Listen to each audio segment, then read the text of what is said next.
बच्चों, आपका स्वागत है।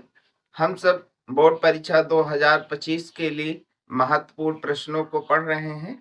इस क्रम में अध्याय 4 में द्विघात समीकरण में आइए हम 4 नंबर के महत्वपूर्ण प्रश्नों का अध्ययन करते हैं, जो कि संभावित रूप से आपकी बोर्ड परीक्षा में आ सकते हैं। यहाँ लिखा हुआ है, ऐसे दो क्रमागत विषम धनात्मक पूर्णांक ज्ञात कीजिए जिनके वर्गों का योगफल 290 है। हम क्या करेंगे, मानते हैं। सबसे पहले माना पहला विषम पूर्णांक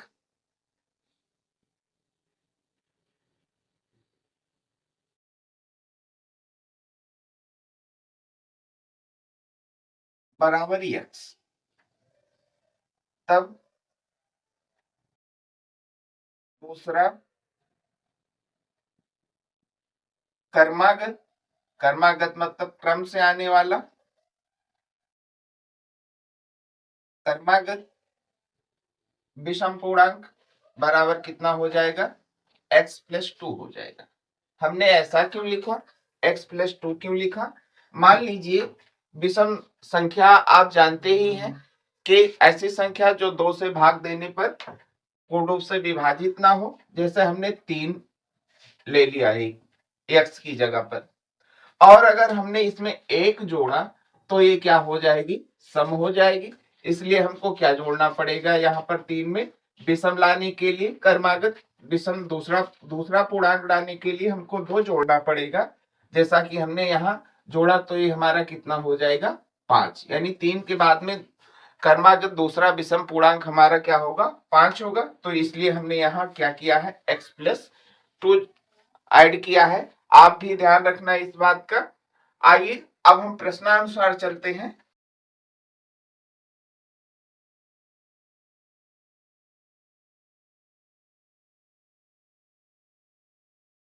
कह रहा है कि ऐसे दो कर्मागत विषम धनात्मक पूर्णांक ज्ञात कीजिए जिनके वर्गों का योगफल, यानी कि इसका वर्ग और इसका वर्ग दोनों का योगफल कितना हो,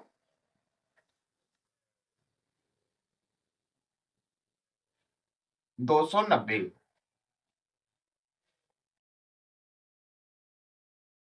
अब आइए हम इसको हल करते हैं। ये एक्स स्क्वायर है, ये एक्स प्लस 2 का होल स्क्वायर है। इसको हम a प्लस बी के होल स्क्वायर के फार्मूले पर खोलते हैं तो क्या हो जाएगा, x square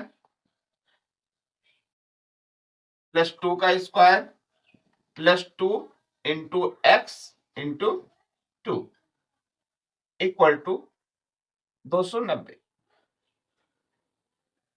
x square plus x square, ये कितना हो गया, 4 हो गया। कितना हो गया, 2 और 2 का गुणा 4, और x इसी के साथ लगा है तो 4x हो गया, सबका गुणा मिला के, और 290। अब हम एक्स स्क्वायर को जोड़ देते हैं, कितना हो गया, 2x स्क्वायर हो गया। और 4x को इसके बाद में ले आते हैं। जैसा कि हम सब क्या करते हैं, द्विघात समीकरण को लिखते हैं, बड़ी घात, इसके बाद छोटी घात, इसके बाद में हम अचर पद को लिखते हैं। तो हमने 4 अचर पद को लिख दिया, और इस 290 को इधर ले आए, इधर ये पॉजिटिव में, इधर आके क्या हो जाएगा, निगेटिव में। 290 बराबर में 0।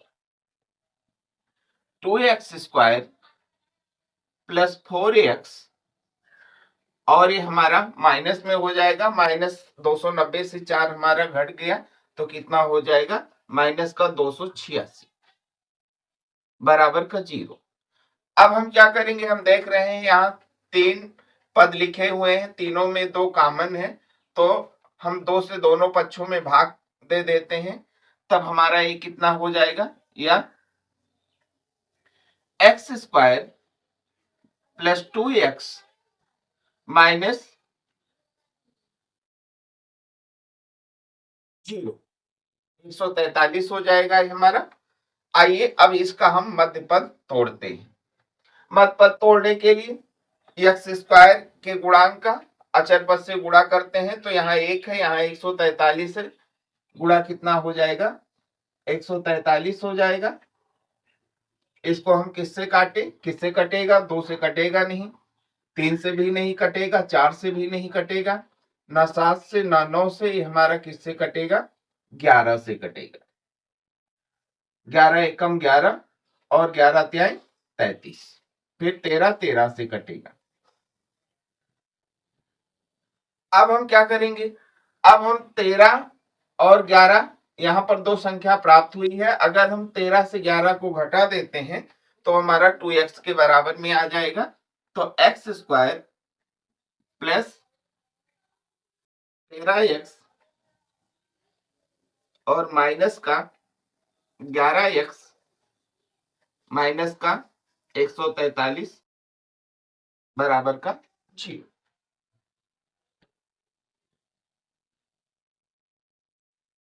दो जोड़ा प्राप्त हुआ है, इसमें हमारा संख्या में कॉमन कुछ नहीं है, x कॉमन होगा, x हमने कॉमन ले लिया, तो यहां पर क्या बचा, x प्लस का 13 बचा, और यहां पर हमने माइनस 11 कॉमन ले लिया, क्योंकि 11 के पहाड़े में 143 आता है, तो x और यहां माइनस और माइनस का गुणा यहां क्या हो जाएगा, प्लस, और 11 से हमने 143 को भाग दिया तो कितना हो जाएगा, 13 हो जाएगा, ये बराबर में क्या हो गया, 0 हो गया। x प्लस 13 और x माइनस 11 जैसा लिखा जाता है, जो ब्रैकेट में है उसको एक बार लिखते हैं और जो हमने कॉमन लिया है इसको एक साथ में ऐड करके लिख लेते हैं, बराबर में 0। यदि x प्लस 13 बराबर 0, तब x बराबर माइनस का 13। हमको क्या ज्ञात करना है, विषम धनात्मक पूर्णांक ज्ञात करना है, ये क्या हो गया, ऋणात्मक होगा, इसलिए हमारा क्या हो गया, अग्राह्य। अग्राह्य मतलब जो ग्रहण करने योग्य ना हो, आपके प्रश्न के अनुसार। पुनः यदि x माइनस 11 दूसरे खंड के लिए 0, तब x बराबर 11, ये हमारा पॉजिटिव में आ गया तो हम लिख देंगे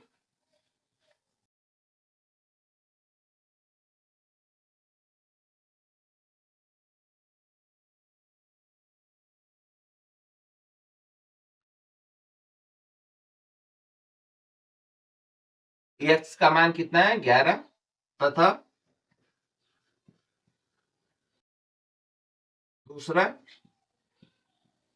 कर्मागत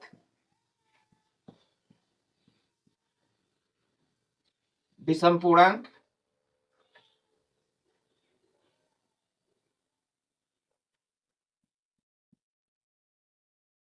क्या माना हमने, x प्लस 2 माना है, तो हम 11 में 2 जोड़ देंगे, ये बराबर में हमारा कितना हो जाएगा, 13 हो जाएगा।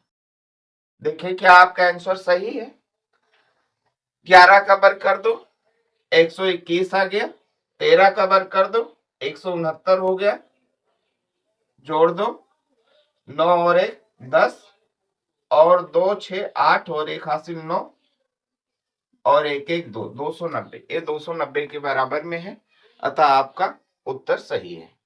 आइए अगले प्रश्न पर। दूसरा प्रश्न है हमारा, समीकरण 2x अपान 4 minus x minus 4 plus 2x plus 5 अपान में x माइनस 3 इक्वल टू 25 अपान 3 को हल करो और मूलों की प्राकृत बताओ। तो आइए हम सब इसको हल करते हैं। सबसे पहले हम क्या करेंगे, x माइनस 4 और x माइनस 3 को एलसीएम में ले लेते हैं। x माइनस 4 और x माइनस 3 को हमने एलसीएम में ले लिया। अब x माइनस 4 से हम एलसीएम को भाग देते हैं तो हमारा ये और ये कैंसिल हो जाएगा, बराबर होके बचेगा क्या, x माइनस 3, और x माइनस 3 2x से मल्टीप्लाई करेगा तो हमने लिख दिया 2x और x माइनस 3 मल्टीप्लाई करने के लिए। बीच में हमने प्लस का साइन डाल दिया। फिर हमने एलसीएम को x-3 से भाग दिया तो हमारे x-3 बराबर होके कट जाएगा। बचेगा क्या? x-4 और x-4 हमारा किसके साथ में मल्टीप्लाई करेगा? 2x प्लस 5 से मल्टीप्लाई करेगा। तो हम लिख देते हैं x-4 और बराबर में हमारा कितना है? 25/3।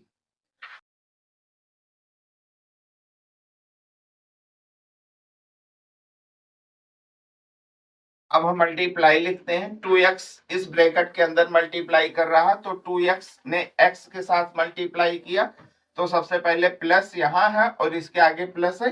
प्लस प्लस का मल्टीप्लाई प्लस और ये हमारा कितना हुआ? 2x² और प्लस और माइनस का मल्टीप्लाई माइनस और 2x का 3 से हुआ तो हमारा कितना हो गया?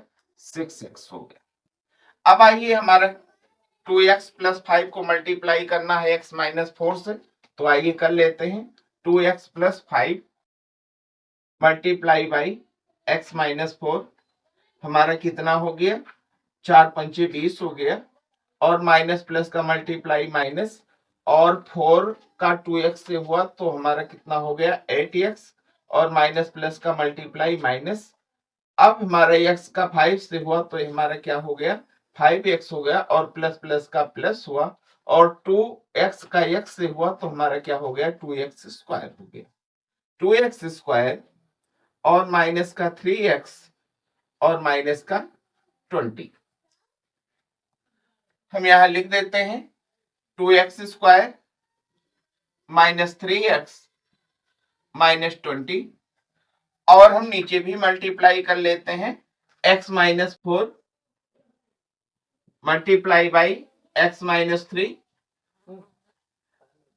12 माइनस माइनस का मल्टीप्लाई प्लस और -3 का x से हुआ तो माइनस का 3x हो गया और x का -4 से हुआ तो माइनस का 4x हो गया और x का x² तो हमारा क्या हो गया? x² माइनस का 7x और प्लस का 12।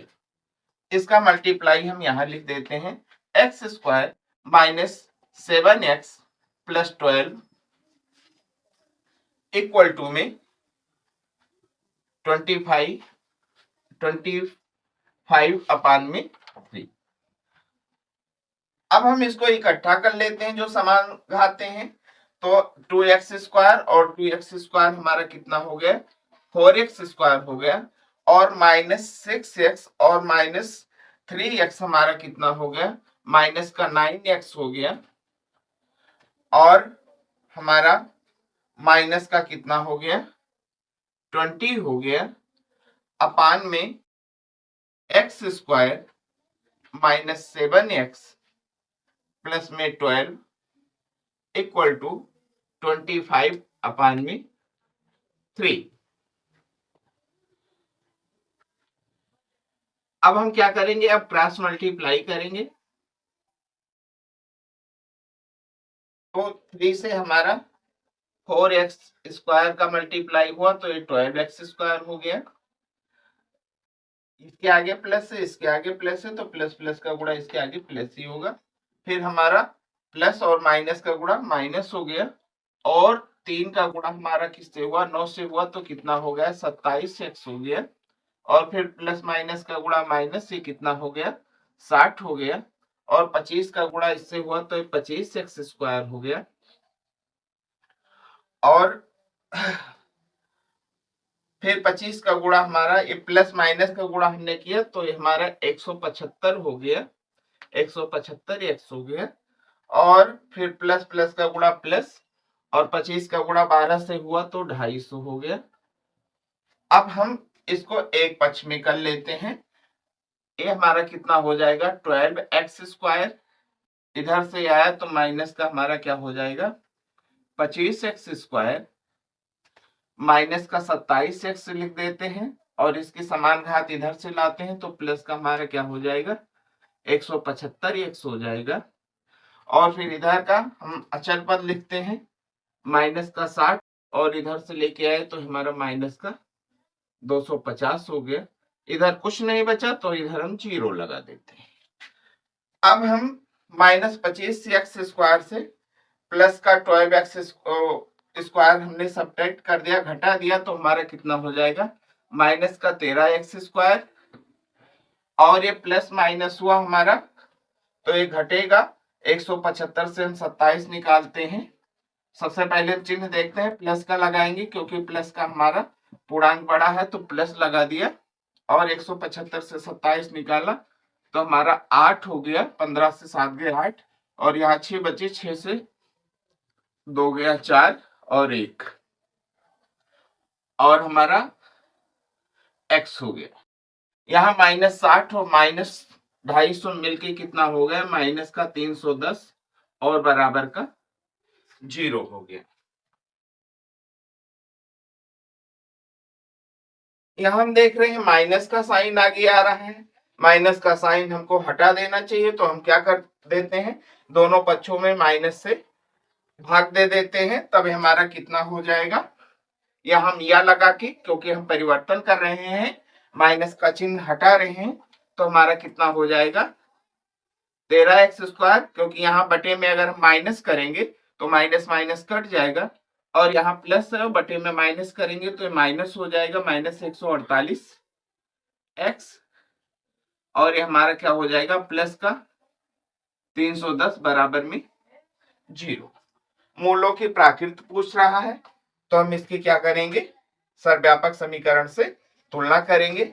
आप सीधे लिखेंगे कि 13x² - 148x + 310 = 0 की सर्वव्यापक समीकरण ax² + bx + c = 0 से तुलना करने पर, हम यहाँ पर केवल तुलना लिख रहे हैं, तुलना करने पर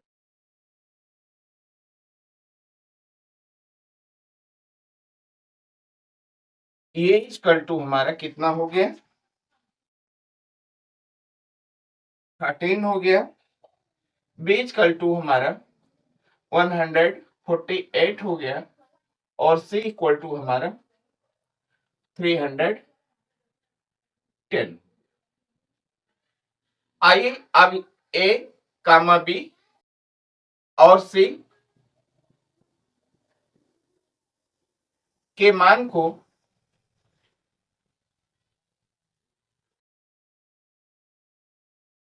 d equal to b² - 4ac में रखने पर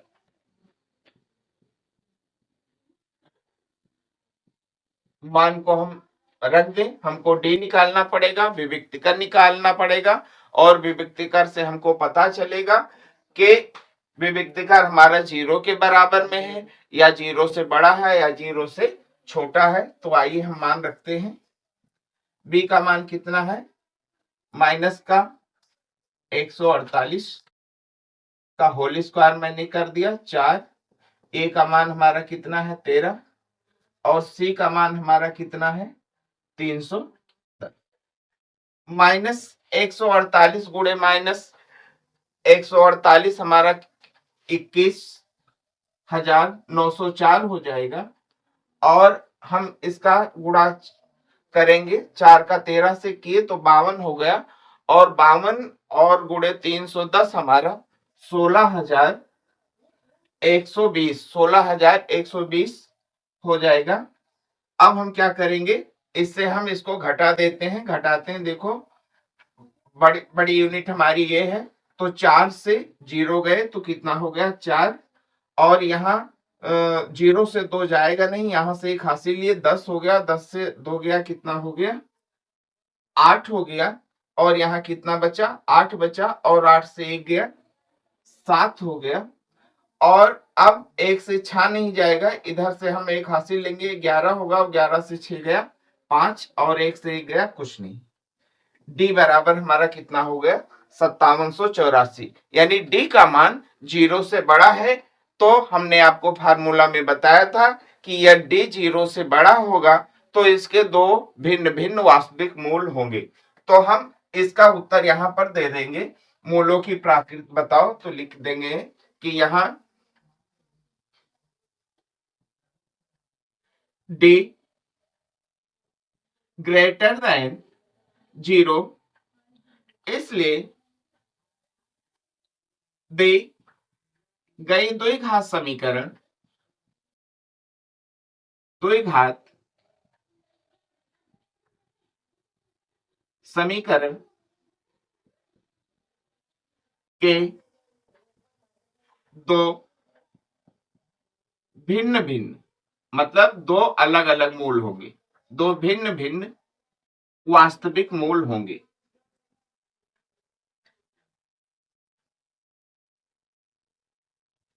मूल होंगे। अब हमको इस द्विघात समीकरण का गुणनखंड करना है, तो इसके लिए हमारे पास स्पेस नहीं है, हम स्पेस बनाएंगे और इसको हमको इरेज करना पड़ेगा। अब हमको इस द्विघात समीकरण के मूल याद करना है, हमने यहाँ पर तुलना कर रखी है, तो अब हम पुनः लिखेंगे a, b और c के मान को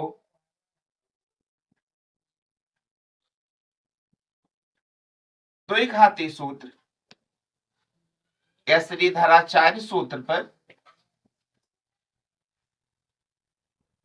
सूत्र x equal to minus b plus minus under root B square minus 4ac upon 2a में रखने पर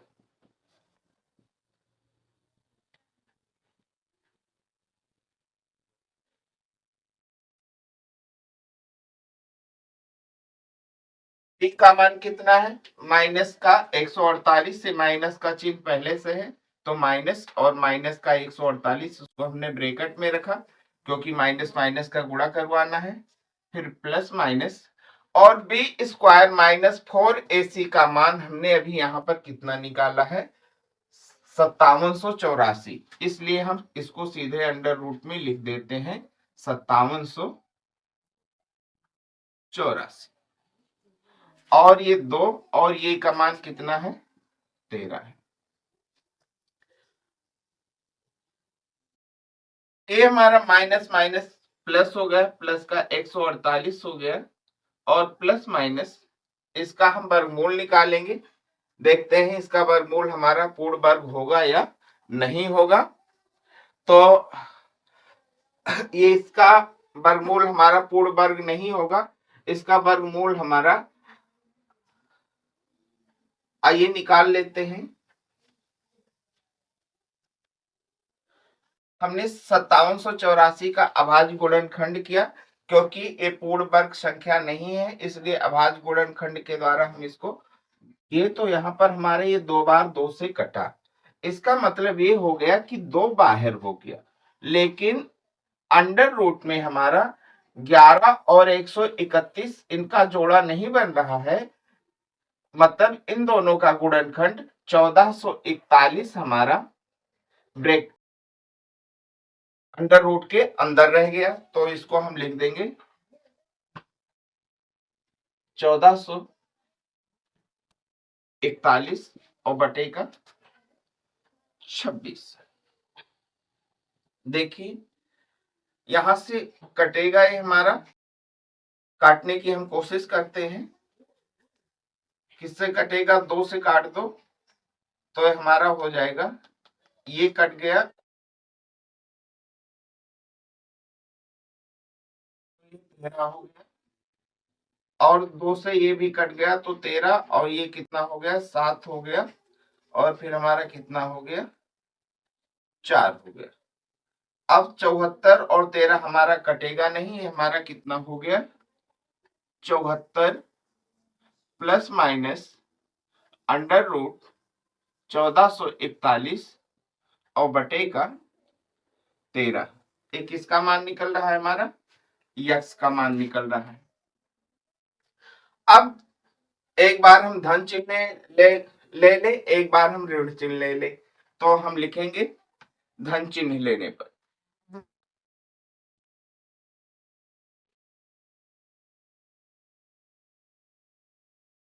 धन चिन्ह लेंगे तो x बराबर हमारा कितना हो जाएगा 74 और प्लस का अंडर रूट 1441 और बटे का 13।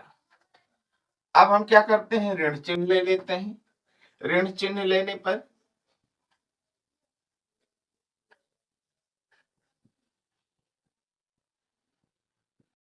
ऋण चिन्ह ले लिया हमने तो x बराबर 74 और माइनस का अंडर रूट 1441 और बटे का 13। x के दो मूल आगे, एक हमारा कितना है 74 प्लस अंडर रूट 1441 और बटे का 13 है, और दूसरा है हमारा 74 माइनस अंडर रूट 1441 और बटे का हमारा 13। ये हमारा क्या हो जाएगा, आंसर हो जाएगा। यहाँ हल करने के लिए बोल रहा था, x के हमारे दो मूल प्राप्त हो।